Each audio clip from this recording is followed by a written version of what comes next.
아, 11번이요? 네. 200.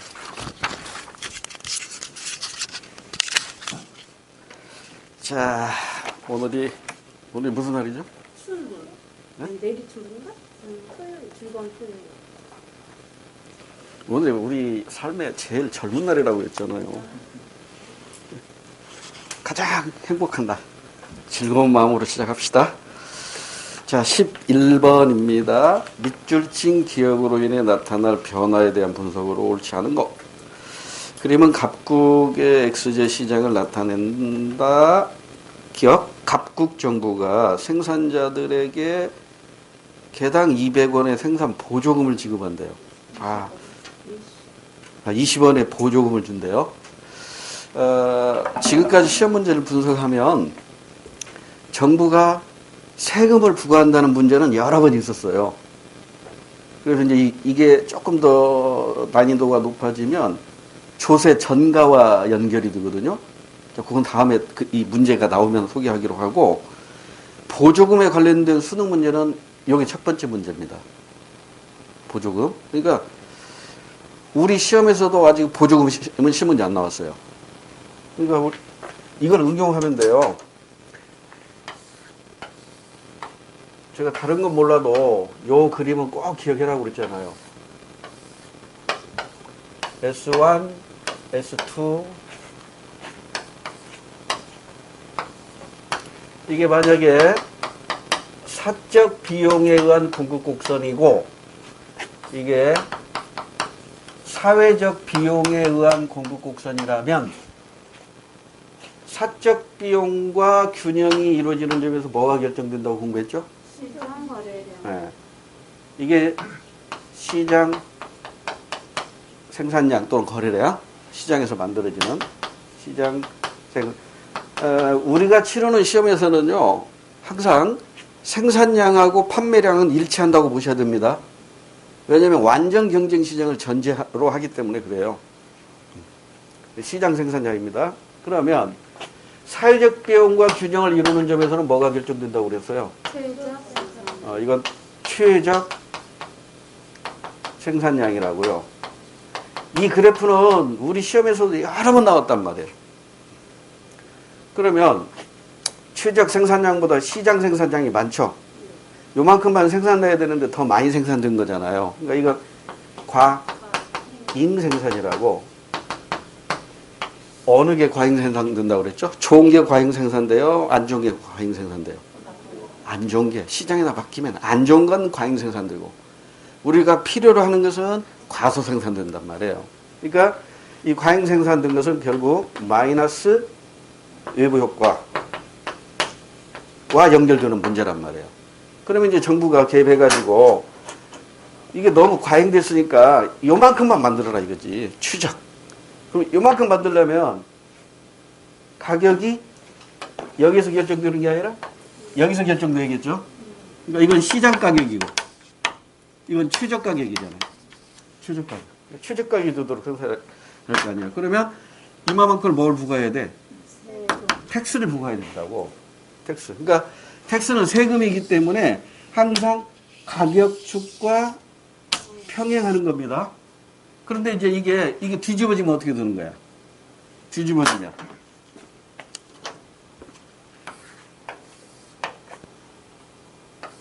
자, 수의 부분은 하나고, 이게 S1이고 이게 S2야. 이게 사적 비용에 의한 공급 곡선이고요. 이게 사회적 비용에 의한 공급 곡선이라고 해봐요. 그러면 사적 비용과 균형을 이루는 점에서 시장 생산량이 결정이 되고, 사회적 비용과 균형을 이루는 점에서 최적 생산량이 결정이 된다고요. 근데 여기서 보니까 최적 생산량은 요만큼인데, 요만큼 만들어져야 되는데 시장에다 맡기니까 요만큼밖에 안 만들어진 거야. 최적보다 모자라죠? 과소 생산이라고. 그러니까 과소 생산이니까 이건 시장에다 맡기면 좋은 건 안 만들어진다고. 우리가 필요로 하는 것. 이를테면 코로나 백신. 이런 거 시장에다 맡기면 이게 과소 생산돼요. 그런데 쓰레기, 매연, 소음 이런 건 어때? 시장에다 맡기면 과잉 생산돼 버린단 말이에요. 이건 이제 플러스 외부 효과와 관련된 그래프죠. 플러스 생산에 있어서 플러스 외부 효과. 그러면 이제 정부에서 시장에다 바뀌니까 요만큼밖에 안 만들어지니까 좀 더 만들어야 할 거 아니에요. 추적 생산. 더 만들기 위해서 이번에는 뭘 줘야 된다, 이만큼. 이만큼 보조금을 주는 거라고. 보조금. 근데 지금까지 이게 10문제, 100문제 중에 이게 99문제가 나왔다고. 이 문제는 지금 수능에서 처음으로 나왔던 문제라고. 이게 1%. 그러니까 여러분, 우리 시험에서는 이거부터 나올 거야. 시험 나온다면. 근데 불쑥 이걸로 될 수도 있어. 두 개 다 알아놓으면 만점 맞는데 지장이 없겠죠. 자, 그럼 우리 교재 다시 와서. 그러니까 지금 우리 그래프는 이거 또 다시 그리려니까 똑같이는 못 그려요. 시간 없어서. 여기 80이 나왔고 여기 20이 있고 이렇게 해가지고 여기 50이 나왔네. 50이죠? 그럼 얼마 보조금을 준다고 그랬어? 20원. 그러면 이 보조금이 20원이란 말이에요. 20원. 여기 20원. 여기 20원. 그러면 여기도 20원이겠지? 그럼 여기 지나네. 이렇게 수평 이동 시켜봐요. 수평 이동 시켜봐. 그러면 여기 균형점이 얼마가 나와? 40이 나오네. 40일 때 균형 수량은 40개네. 새로운 균형점은 40이 되겠죠? 20원은 세금을 부과한다고 했으니까 20원은 수직으로 내려서 공곡선 그려놓으라고. 이게 S고 이게 S8이야. 됐지요? 자, 그러면 1번. 자, 옳지 않은 거 고르라고 했어요. 1번. 균형 가격은 20원 허락한다. 균형가 얼마 허락해요? 15만. 여기 있잖아요. 마이너스 10이야. 균형 거래량은 몇 개 증가하나요? 10개네, 역시. 균형 거래량은 10개 증가하고요. 됐죠? 알면 쉬워. 그래프만, 새로운 그래프만 하나 쭉 그리면 돼요. 가격축과 평행하게 20원만 밑으로 내려서 그리면 됩니다. 나머지는 다 여기 보니까, 나머지도 공부거리가 있네요. 정답은 1번이에요. 시험장에서는 1번 정답하고 나머지 볼 필요도 없어. 왜? 시간 세이브 해뒀잖아. 2번, 균형 거래량은 10개 증가한다. 맞고요. 소비 지출액은 어떻게 되죠? 소비 지출액이 뭐예요? 가격 곱하기 수량이 소비 지출액이잖아요. 그러니까 원래 50원에 30개 거래됐으니까 50 곱하기 30이니까 5, 3, 15, 1,500원에서 4, 4, 16 얼마 증가한 거야? 그러니까 100원 증가한 거네요.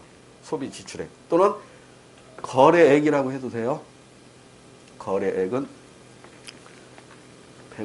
100원 증가한 겁니다. 맞고. 소비자잉여. 소비자잉여는 자, 원래 소비자잉여는 이만큼이었죠. 그런데 이제 요만큼 늘어난 거야. 요만큼 늘어난. 원래 소비자잉여는 얼마야? 원래 소비자잉여는 30 곱하기 30이네. 3, 3은 9. 나누기 2니까 450인가요? 여기 소비자잉여가 450원. 그 다음에 이제 요게 이만큼 보조금 지급하면 이제 늘어나겠죠? 가격이 하락하니까. 그럼 이만큼 늘어나는 거예요. 이 면적이 얼마예요? 이 면적이. 30인가요? 30. 요 면적이 30이고. 그 다음에 요것은 10의 반절이니까 5겠죠? 그러면 소비자잉여는 450에서 얼마로 증가한 거야? 35를 더해봐. 485. 맞죠? 여기 30하고 여기 5만큼 증가했잖아.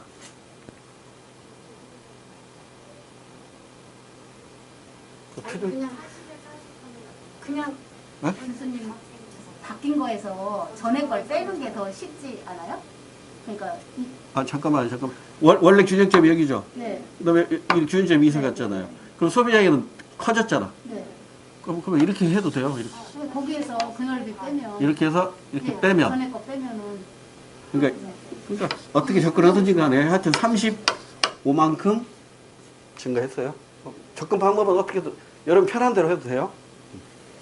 그 다음에 소비자 잉여는 이거고 생산자 잉여는 어떻게 돼요? 생산자 잉여는 가격이 내려졌으니까 원래는 생산자 잉여가 요거였죠. 네. 요만큼이 생산자 잉여라고요. 생산자 잉여. 생산자 잉여는 얼마예요? 요만큼이니까 얼마 나와요? 생산자 잉여 한 칸, 두 칸, 세 칸, 네 칸 반이죠? 네 칸 반이니까 45?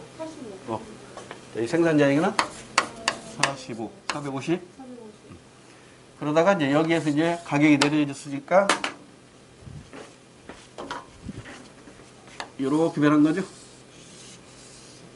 자, 이만큼이 생산자 잉여잖아요. 이거 계산해봐. 이만큼. 몇 칸인가 보면 알잖아요. 어디 보자. 이렇게 되니까 생산자 잉여. 그려놓고 해야 빠른데 안 그려놓고 하려니까 잘 안 되네. 얼마 나와요? 이렇게 해서 하나, 둘, 셋, 넷, 다섯. 하나, 둘, 셋, 넷.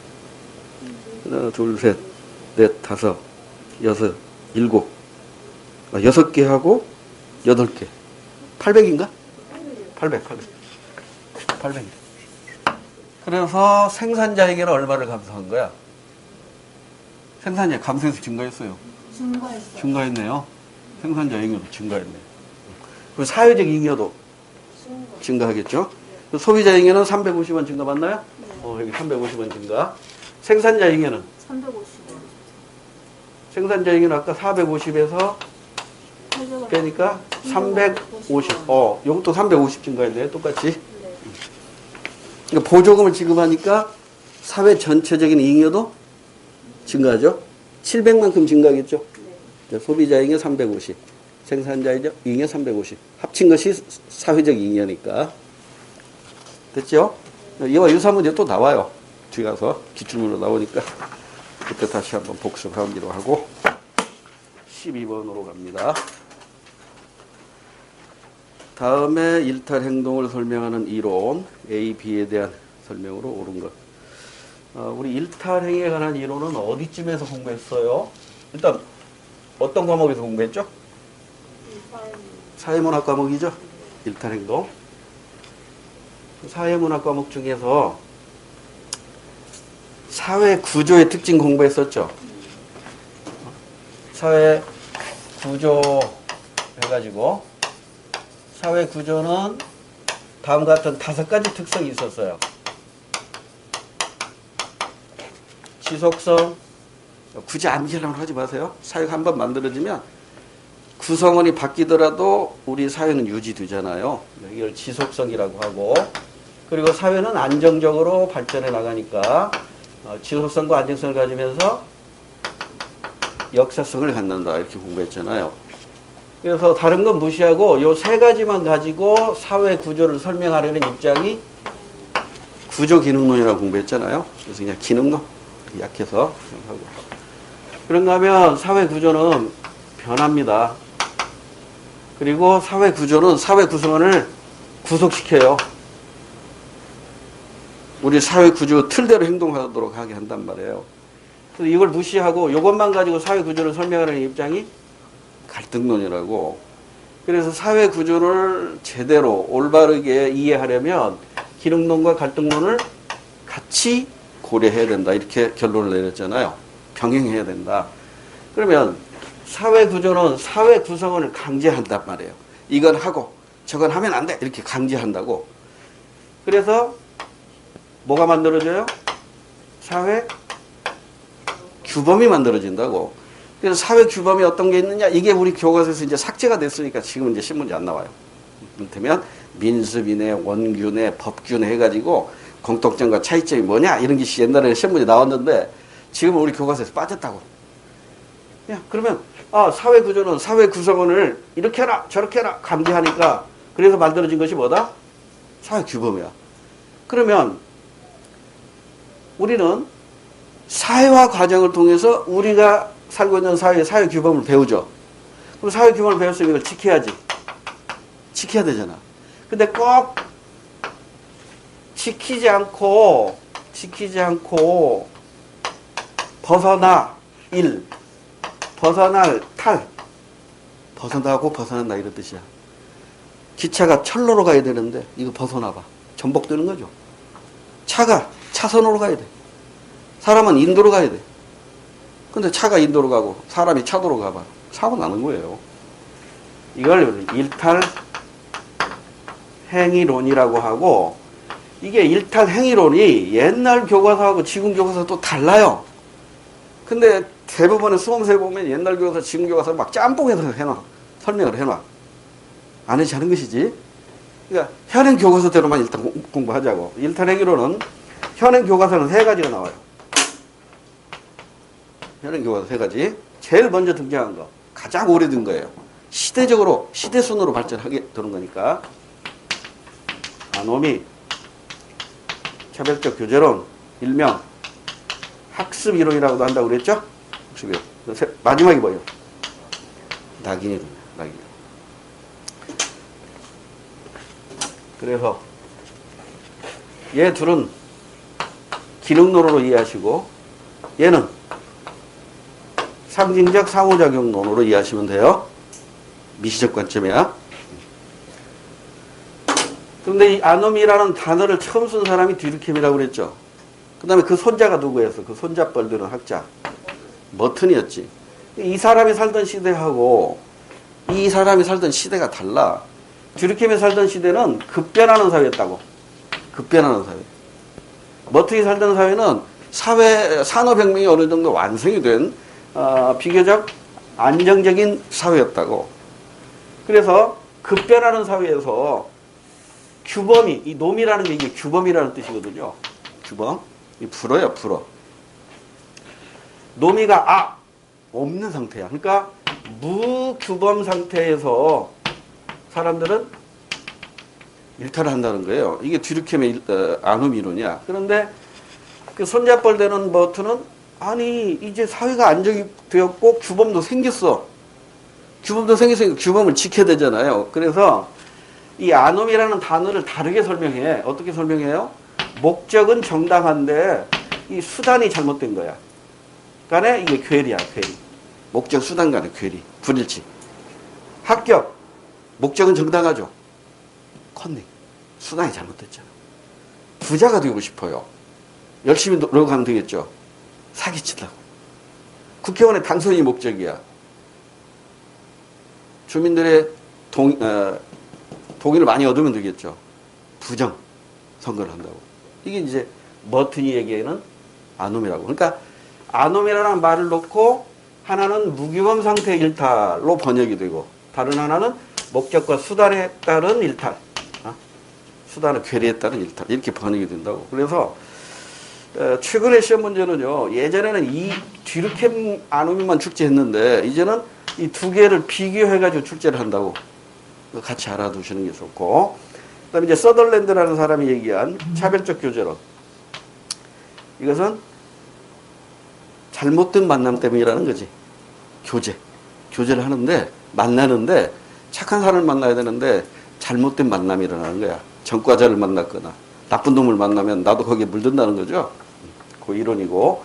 낙인 이론은, 이 낙인 이론 가지고도 시험을 잘 나오는데, 이게 뭐냐면, 낙인이라는 것은 나쁜 놈 하고 도장 찍는 거라고. 이마에 그 주홍빛이 세우면 여기 A 꽉 찍는 거라고. 그러면 이 낙인은 누가 찍어요? 그 사회 구성원이 찍는 거야. 사회 구성원이 이건 나쁜 거야. 이건 정의가 아니야. 이렇게 찍는 거라고. 그래서 그 파스칼의 팡세의 표현 피레네 산맥 이쪽에서의 정의가 저쪽으로 건너가면 불가 된다는 거야. 그러니까 프랑스에서는 정인데 스페인 가면 불우가 된대요. 스페인에서는 정인데 프랑스로 가면 불우가 된다는 거지. 그러니까 이게 상대성이 굉장히 강하다는 얘기죠. 이건 상대성이 강한 거예요. 그러니까 어떤 객관적, 시험문제에서 많이 언급되는데 객관적 기준이 있다 없다. 낙인의 객관적 기준이 없어요. 나라마다 다 다르니까. 객관적 기준이 없어. 특히 이 낙인 이론은 1차적 일탈보다 낙인이라는 것으로 말미암아 그 다음에 그러니까 1차적 일탈로 낙인이 찍히죠. 이 낙인으로 말미암아 바로 뭘로 연결되냐면 2차적 일탈로 연결된다는 거야. 그러니까 낙인이론은요 1차적 일탈을 중시하는 게 아니라 이걸 더 중시한다고. 2차적 일탈을 더 중시한다고. 그러니까 2차적 일탈로 가지 않게 하려면 함부로 낙인 찍지 말라는 거야. 함부로 낙인 찍으니까 그 사람의 인생을 그냥 그렇게 사는 거예요. 저도 많이 반성하고 있는 것 중에 하나가 제가 그 재수반 아이들 담임할 때 지각생들한테 돈을 걷었어요. 지각비. 쏠쏠해요. 근데 내가 쓰면 나는 도둑놈이지 진짜. 아주 지각비 버든 꼭 내는 놈이네. 그러니까 지각도 하는 놈이 한다고요. 그러니까 그렇게 이제 낙이 저렇게 저 새끼는 지각비 제일 많이 내는 놈. 야 너 그러니까 이거 지각비 모아가지고 한 20만 원 되더라고요. 한 학기 끝나니까. 애들 전부 다 했고 종강 파티로 삼겹살집 갔어. 나 잘 처먹대. 젊은 애들이 그런 거 막 엄청 먹어요. 죄송합니다. 잘 드시대. 아주 오바돼 버렸어. 내 돈이 더 나간 것이지. 그러니까 아무 말도 없지. 그 돈 남은 거 있으면 따진 새끼 있을 거라고. 남은 거 어떻게 했어요? 내가 먹었다. 또 학부모 또 전화하고 난리 나겠지. 그러니까 늘상 지각하는 놈은 지각하잖아요. 지각비 많이 내잖아요. 그러니까 야 너 내일 지각비 내 그랬다고. 근데 진짜 돈 내고 다음날 지각하는 거야. 그러니까 너는 지각하는 놈. 그러니까 그냥 아예 그래 내일 지각비가 미리 낼게 하고 내버리더라고. 그렇게 해놓고 내가 마음으로 굉장히 죄책감을 가졌어요. 내가 왜 그렇게 말 조심했어야 되는데. 이게 정말 강하다 보면 여러분도 좀 이해해 주셔야 할 때가 필요해요. 그냥 불쑥불쑥 그냥 말이 잘못 나올 때가 있다고.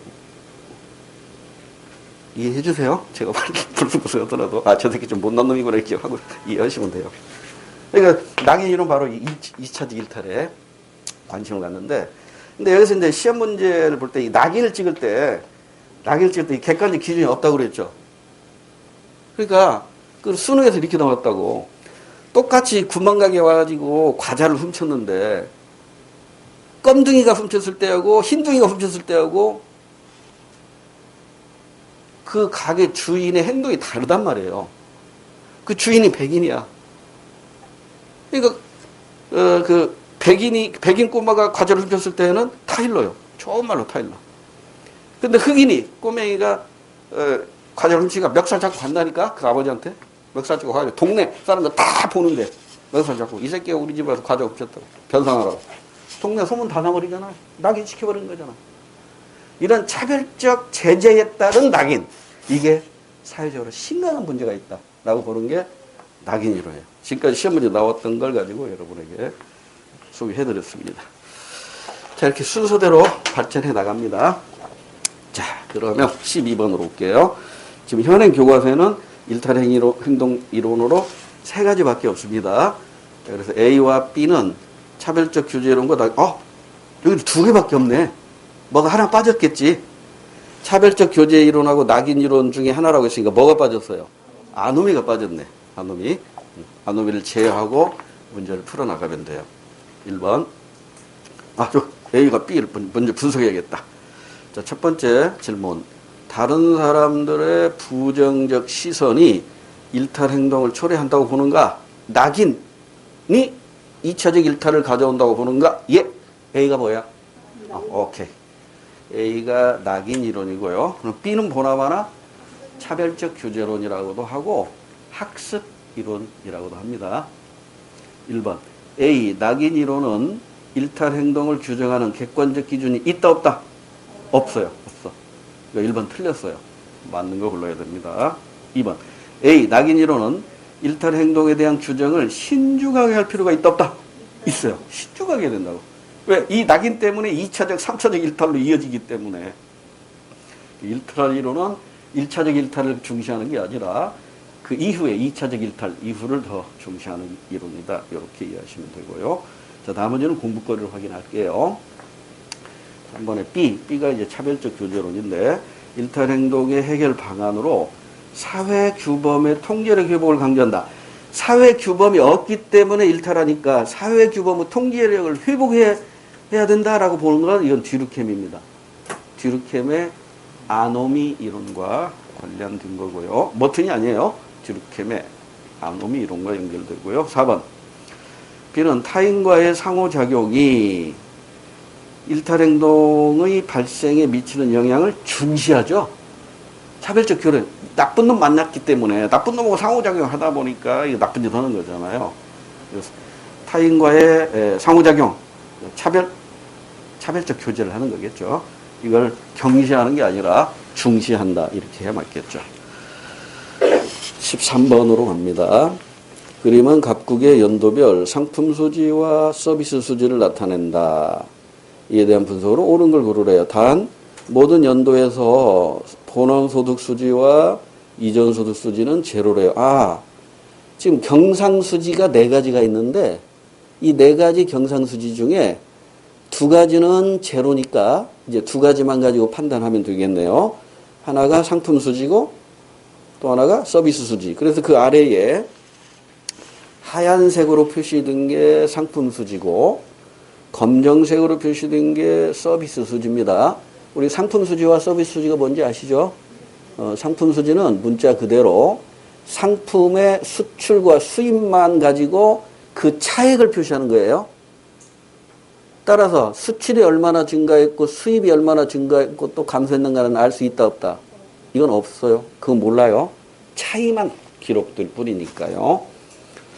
그 다음에 서비스 수지는 상품을 수출하고 수입할 때 부수적으로 들어가는 모든 서비스에 대한 수치와 지급을 표시하는 거죠. 이를테면 운임이라든가 통신비라든가 이런 것들. 또 용역과 관련해서 또 뭐가 있어요. 해외 보험료도 들어가고 해외 여행 경비라든가 해외 유학 경비 받으면 수치 플러스 나가면 지급 마이너스가 되는 것이죠. 자, 옳은 거 골라야 됩니다. 1번. 2013년 경상수지는 물가 상승 요인이다. 그러면 경상수지가 플러스가 되면 달러가 많이 들어오니까 물가가 오르겠죠. 자, 그러면 2013년 상품 수지하고 서비스 수지 합쳐보세요. 플러스 100이죠. 그러면 달러가 우리나라에 100만큼 더 많이 들어온 거죠. 따라서 통화량이 증가하니까 물가 상승의 요인입니다. 맞네? 정답이에요. 시험장에서는 2번 보는 순간 바보야. 시간 전략해야 됩니다. 시간 세브해야 돼요. 자, 나머지 공부거리로 확인할게요. 2014년 가운데 있는 거네요.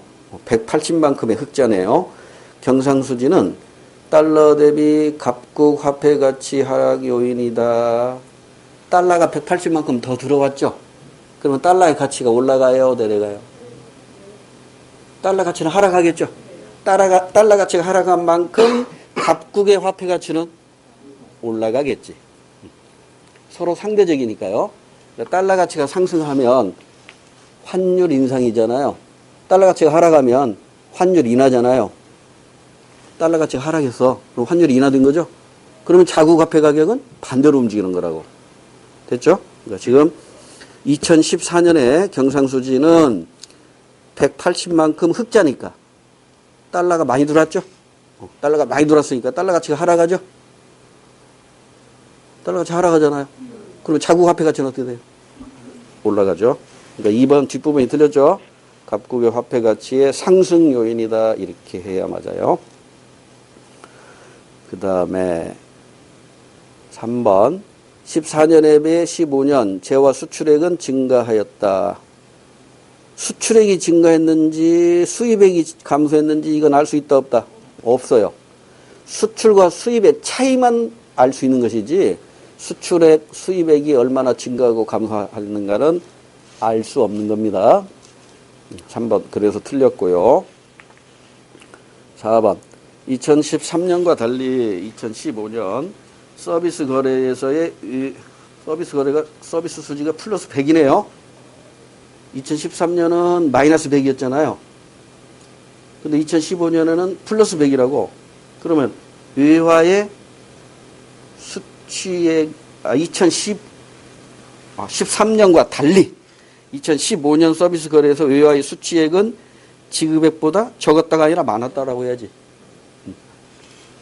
4번도 거꾸로 돼 있네요. 그래서 1번밖에 정답이 없고요. 14번. 사회문화 현상을 바라보는 가불의 관점에 대한 옳은 설명. 자, 사회문화 현상을 보는 관점은 크게 세 가지가 있었죠. 미시적 관점의 상호작용론, 거시적 관점의 기능론과 갈등론. 이건 뭐 거의 사회문화 과목에서는 출제 비중이 굉장히 높은 거죠. 값을 볼게요. 자본가 계급이 자신들의 경제적 이득을 위해 부당하게 노동자를 대량 해고하고 신규 고용을 줄이고 있기 때문에 실업 문제가 심각해지고 있어. 가진 자들의 횡포 때문에 실업 문제가 발생한다는 거죠. 자본가 계급, 지배 계급, 특권 계급 이런 얘기 나오면 갈등론자의 주장이라는 걸 알 수가 있어요. 자, 값은 갈등론자입니다. 자, 그러면 을은 이제 기능론자 아니면 상호작용론자겠지. 확인해 볼게요. 실업 문제는 사회 변동 과정에서 노동의 수요와 공급이 일치하지 않아 발생하는 일시적인 현상이야. 일시적이고 병리적인 거야. 이거 곧 고쳐져. 곧 안정되고 균형을 유지될 거야. 기능론자의 주장이죠. 기능론자의 주장. 자, 그럼 이제 옳은 걸 찾아야 돼. 1번. 값은 계급 간의 갈등을 일시적으로 보는 건 이건 기능론자예요. 갈등론자들은 갈등 자체가 사회 변동의 요인으로 보면서 정상적이고 일상적인 것으로 보는 거죠. 1번 틀렸고 2번. 을은 기능론자니까 사회 변동은 사회 외부 요인이다, 내부 요인이다. 여러분 갈등론자들은요. 갈등 자체가 사회 변동의 원인으로 보죠. 그러니까 갈등론자 입장에서는 사회 변동의 원동력은 사회 집단 내부에 있다고 보는 거잖아요. 근데 기능론자들은요. 안정을 강조하기 때문에 보수 안정적이기 때문에 그냥 지금 이대로가 좋아 이걸 주장하고 있기 때문에 기능론자들에 의하면 사회 변동은 잘 안 나타나요. 그럼 어떤 때 사회 변동이 일어나요? 외부에서 충격을 받아야 돼요. 외부에서 자극을 받아야 돼요. 외세의 영향이 나타날 때 사회가 변하는 거예요. 이게 기능론자의 입장이죠. 따라서 2번은 맞죠? 그래서 2번이 정답이고요. 나머지 공부거리로 갑은 을보다 사회 질서와 안정 땡.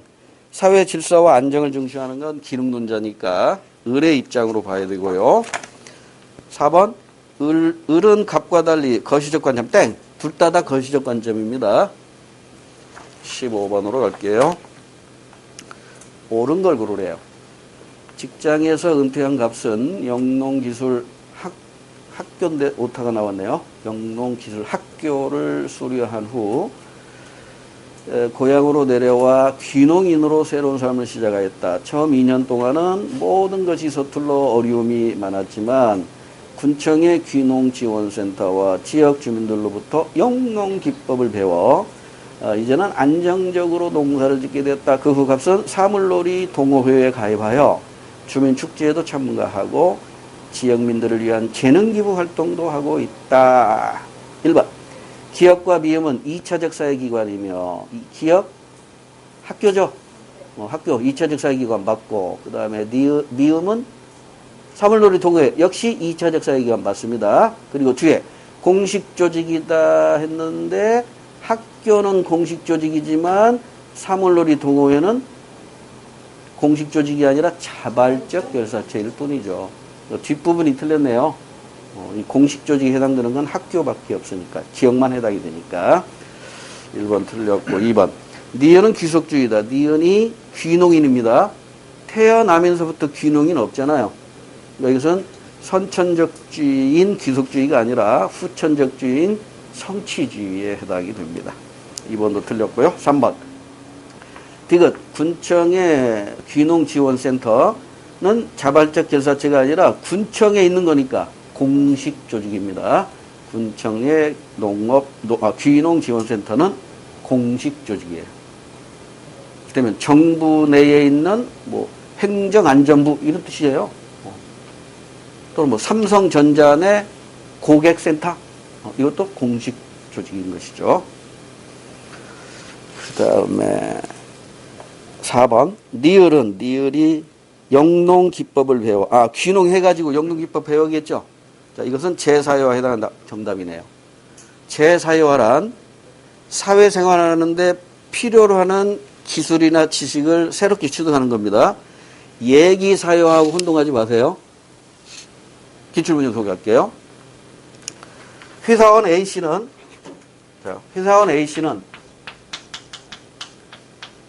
내년에 정년 퇴직을 합니다. 퇴직 후에 삶을 위해서 퇴근 후에 제빵 기술을 배우고 있어요. 제빵 기술을 배우고 있어요. 그러면 A씨의 사회화 과정은 제사회화입니까? 얘기사회화입니까? 네, 이건 얘기사회화죠. 이건 퇴직 후를 대비하는 거잖아요. 그런데 A씨는 내년에 퇴직하는데 퇴직 후의 삶이 아니라 회사에서 필요로 하는 회사의 요구에 따라 새로운 컴퓨터 교육을 퇴근 후에 배우고 있어요. 이건 얘기사회화가 아니라 제사회화입니다. 왜? 회사의 요구에 의한 거잖아. 자신의 미래가 아니라 회사가 필요로 하는 걸 새로 배우는 것이니까 이건 제사회화입니다. 가정주부가 컴퓨터 교육을 받거나 가정주부가 꽃꽂이 교육을 받는 것도 제사회화 과정이다. 이렇게 이해하시면 됩니다. 그리고 이때 제사회화란 항상 성인의 사회화를 제사회화라고 하죠. 근데 이때 성인은요, 나이로 구분하는 게 아니라고 그랬어요. 성인의 사회화를 우리가 제사회화라고 하는데 이때 성인은 나이로 구분하는 게 아니에요. 자, 예전 기출문제 소개할게요. 고등학교 3학년인 고등학교 다니할 나이인 영철이는 가정 형편이 어려워 고등학교 진학을 포기하고 철공소에서 용접 기술을 배우고 있다. 영철이의 사회화 과정은 뭐 청소년기의 사회와 성인의 사회와 뭐 노인의 사회와 기초 사회와 이런 식으로 출제가 됐어요. 뭐예요? 성인의 사회화입니다. 고등학교 다니할 나이지만 지금 가정 형편이 어려서 용접 기술 배우고 있잖아요. 이건 성인의 사회화라고. 나이 40의 김씨 아저씨는 만학의 꿈을 이루어 지금 대학교 1학년 신입생 생활을 만끽하고 있다. 김씨 아저씨의 사회화 과정은 청소년기의 사회화입니다. 헷갈리지 마세요. 나이 40이고 성인 이렇게 하면 큰일 나. 나이 40에도 대학교 다닐 수 있잖아요. 그러니까 학교 울타리 안에 있으면 그건 청소년기의 사회화로 보는 거고요. 학교 울타리를 벗어나는 것은 나이와 상관없이 무조건 성인의 제 사회화로 보셔야 돼요. 이거 다 실문에 나왔던 것들이에요. 16번. 민주주의 유형 옳은 걸 고르래요. 가가 뭘까요? 의회가 있네. 간접민주주의인 대의정치라는 거죠. 대의정치. 시민혁명 이후에 등장하죠. 시민혁명 이후에 이 근대 대의정치가 등장하고요. 나는 시민이 직접 정책 결정에 참여하는 거니까 이건 직접 민주정치인데 이게 민주주의의 출발점이 아테네의 직접 민주정치죠. 가장 이상적인 국민자치 방법은 직접 민주주의죠. 나번이라고요. 그런데 인구가 많아지고 영토가 확장이 되다 보니까 이제 직접 민주정치 하기 어렵단 말이에요. 그래서 등장한 게 근대 이후에 등장한 대의정치, 간접민주주의인데 간접민주주의도 치명적인 문제점이 있어요. 우리나라 5천만을 대표해서 지금 국회의원이 300명이 있는데 300명이 5천만의 의견을 다 들어가지고 국정에 반영시키기 어려워요. 그래서 또 정치에 무관심해져요. 이러한 문제점 때문에 현재 대부분의 국가는요, 대의정치를 원칙적으로 채택하면서 두 가지를 결합시킵니다. 첫 번째가 직접 민주정치 요소를 결합시켜요. 두 번째가 지방자치제를 결합시킵니다. 그럼 직접 민주정치 요소에는 세 가지가 있어요. 국민투표, 국민발안, 국민소환. 이 중에 현재 우리나라에서 채택하고 있는 건 국민투표밖에 없어요. 국민발안은 헌법을 고치거나 법을 새로 만들거나 고칠 때 국민이 직접 참여하는 겁니다. 이건 경험만 있고 지금은 없어졌어요. 제2공화국 때 의원내각제 때 경험만 있을 뿐이에요. 국민소환은요. 대통령이나 국회의원 등의 선거직 공무원을 뽑고 그들을 국민이 직접 자르는 제도가 국민소환제도인데 국민소환제도는 경험한 적이 없습니다. 그 다음에 지방자치제가 도입됐죠. 지방자치제가 도입되면서 지금 현재 직접민주주의 요소도 도입됐죠. 주민투표, 주민발안, 주민소환은 인정되잖아요. 같이 연결해서 기억해 두세요. 자, 그럼 이제 16번에서 국민자치 원리에 대해서 다 소개했네요. 가가 간접민주, 대의정치, 나가 직접민주정치. 다가 바로 혼합민주주의입니다. 오늘날 현대 현합민주주의. 그러면 A에 해당되는 것이 바로 뭐예요? 시민이 정책 결정에 직접 참여하는 거죠? 그러니까 직접민주정치 요소. 국민투표거나, 주민투표거나, 주민발안이거나, 주민소환 제도가 여기에 해당이 되겠죠. 자, 옳은 거 찾아봅시다. 1번. A의 사례로 보통선거제가 있다. 맞나요? 여러분, 국민투표하고 선거하고 혼동하면 안 돼요. 국민투표는 우리 헌법에서 보면 국민투표 두 가지 경우만 실시할 수 있죠. 첫 번째, 헌법 개정할 때. 두 번째, 국가의 안위에 관한 중요 정책을 결정할 때. 이 두 가지 경우에만 국민투표를 실시할 수 있어요. 이러한 국민투표 제도를 레퍼랜덤이라고 표현해요. 예, 드러나 보세요. 모의고사에서 한번 레퍼랜덤 가지고 출제를 한 바가 있는데. 자, 국민투표는 이게 직접 민주정치 요소입니다. 선거는 뭐예요? 선거는요, 국민의 또는 주민의 대표를 뽑는 간접 민주정치 요소란 말이에요. 따라서 A는 보통 선거제가 아니라 국민투표라고 해야 맞겠지. 또는 주민투표라고 해야 맞겠지. 1번 틀렸고요. 2번. 국가의 규모가 커지고 사회가 복잡해질수록 직접 민주정치보다 간접 민주정책 정책 결정이 효율적이다. 정답. 맞습니다.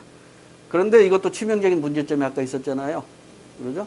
다양한 국민의 의사를 국정에 반영하기 어렵고 이로 인해서 정치적 무관심이 나타나니까 혼합민주주의로 발전하게 되었다. 이렇게 연결시키면 됩니다. 3번은 다에서 나타난 정치적 무관심. 다가 아니라 가라고 해야겠죠. 가 때문에 정치적 무관심이 나타나고 대표성 부족의 문제점이 나타나서 이걸 해결하고자 다가 등장한 겁니다. 3번 잘못되어 있고요. 나는 이건 직접민주정치죠. 가, 다와 달리 국민자치 원리를 추구한다. 아닙니다. 국민자치, 세 가지 모두 국민자치예요. 그런데 이 국민자치의 원리에 가장 충실한 것은 직접민주정치겠죠. 세 가지 모두 국민자치의 원리가 추구하는 건데 이 국민자치의 원리가 가장 충실한 게 직접민주주의입니다. 17번 옳은 걸 찾으래요. 자, 기억은 소송이고요. 니은은 위헌법률 심판 재청 신청이네요. 이거 누가 하는 거죠? 그렇죠. 재판 당사자.